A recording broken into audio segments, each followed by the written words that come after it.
I'm Styler, and in this video we will have a closer look at the 5.5 inch UMI eMAX, a very powerful phone. It comes with the 64-bit MTK6752 octa-core chipset clocked at 1.7 GHz. It has 2 GB RAM, 16 GB ROM, Android 4.4.4, support for 4G LTE, dual SIM, a full HD display, and a pretty big 3780 mAh battery. So this is the back side of the box from the UMI eMAX, and as you can see, we see some of the specifications here, and what you have to notice is the FDD, the LTE saying 800. This is an error, and just be aware of that if you want to order this phone here, that the phone does not support 800 MHz. If you want to see all the accessories included the eMAX, you should also check out my full unboxing video. You can find that on my channel. So here you see the phone, and in this video I will not go in details with all the design aspects. Please go and have a look in my full unboxing video for that. But let us have a look here on the back side. Just we have here the rear camera, the UMI logo, we have the LED flash and the rear speaker. On the front we see here a very round design and a totally black screen. We have here the touch buttons, but these have no kind of backlight. We will find here in the top a notification LED in two colors, green and red. And let's just have a closer look here. So we see SIM 1 here and micro SD. And on this side here we'll see the power button together with the volume rocker, and we also see SIM 2 here. So these trays here are special, so you can actually just press with the finger here and they will pop out like this. So that's pretty nice. You don't have to use any kind of tools to open up the trays. Then you just insert the cards here. And here on the back you also see that we have something that looks like brushed metal, but in fact the backside is just made of normal plastic, but still it looks really nice and the finish is very good.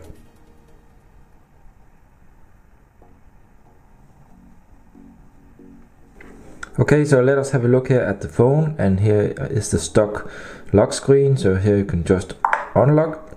We have here UI, the stock launcher, and let's just scroll a little bit here. You can see it's okay fast. And we have here the MTK6752 octa-core clocked at 1.7 GHz, so of course it's very snappy. And this CPU and the chipset here is also excellent for games, heavy games and heavy multitasking.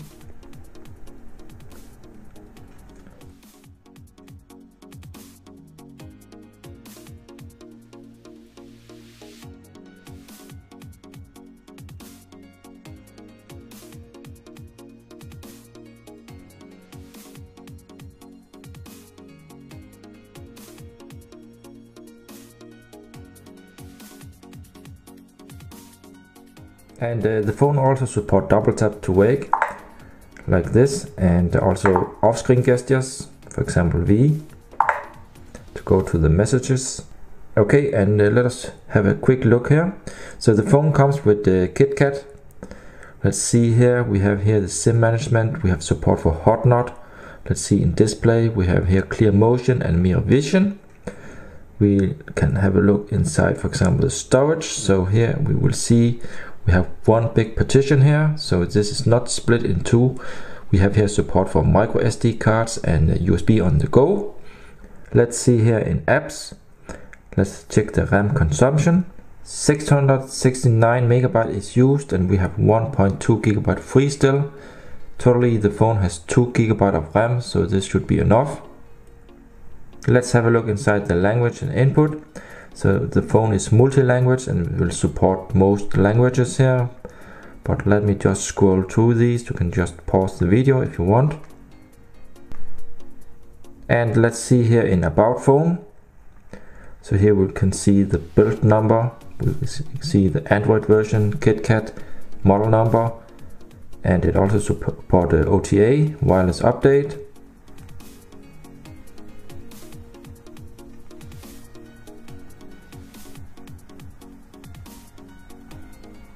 Let's have a look inside the camera app.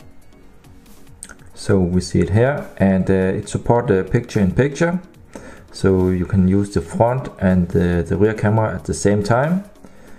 Let's just scroll here. We have multi-angle and panorama and so on. And here we also see it supports HDR.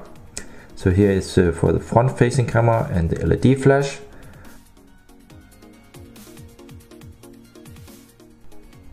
Let's have a look here in the settings. So we see them here, and let's see here. So we have here the megapixels, and we see here 13 megapixels interpolated. Let's try here in full screen. So we can see it goes down to 9.5 megapixels here now as the maximum. And let's try to zoom in here. So you can see the quality seems to be okay. We see a lot of details. And of course, if you want to see high resolution samples, I will provide some below in the video description, so please have a look there.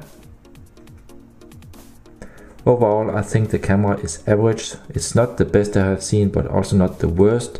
It does the job okay. Let's just have a look also on the aperture here. So let's see in details here. So what we see here is f2.4 millimeter. Okay, and let's get back. Let's see another picture. This one here is actually taken in a complete dark room, only with the LED flash. So you can see it is working with the LED flash when you're in a small room. And here's some pictures with the front-facing camera.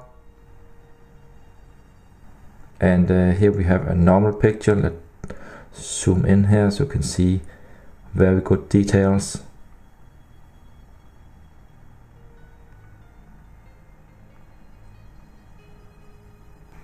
And regarding the vibration in the phone, the vibration here is very short and not that strong. Actually, it's a little bit hard to feel the vibration.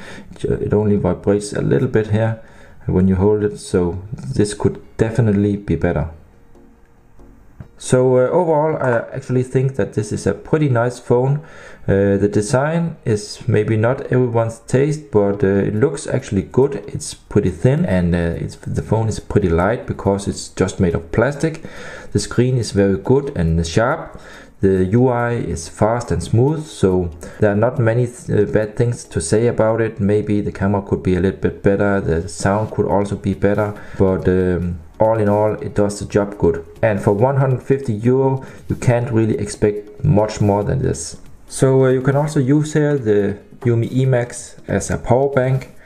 So you connect the USB on the go cable here, and this one here is included in the box. Let's see, I have here another phone, the Samsung Galaxy S6 Edge, and I connected here the USB cable. And let's now try to connect here.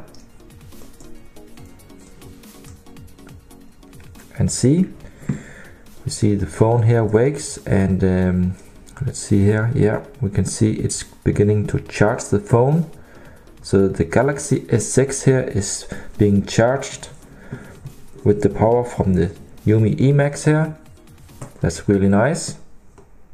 So if you're on a trip, for example, and your friend's phone is running out of power, just bring some cables and the OTG cable here, and then you can help your friend charge his phone.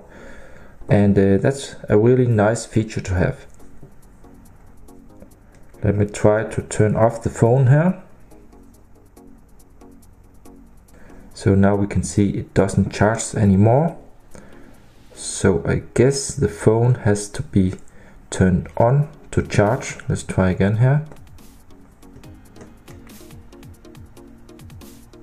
Yeah, so the UMI eMAX has to be turned on. If you want to use it as a power bank, you can't use it as a power bank when it's turned off completely like this. But still, I think this is a pretty nice feature to have. And we see here it's 7.7 millimeters, so it's pretty thin. And then let's also check out the weight. 148 grams, so it's okay.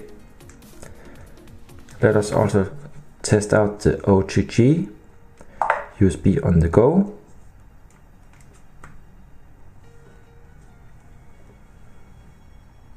So we can see it's supported here.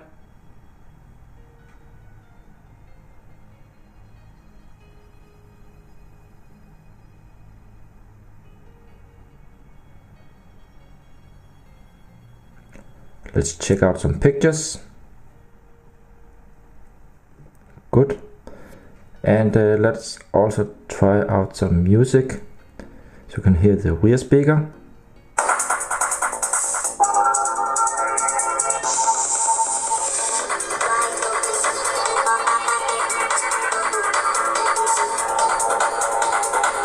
So the rear speaker is not the best, but in my opinion also not the worst. I have heard a lot worse than this, but the quality could be a little bit better in my opinion.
So we are now in the end of this review, and I will now list some of the pros and cons.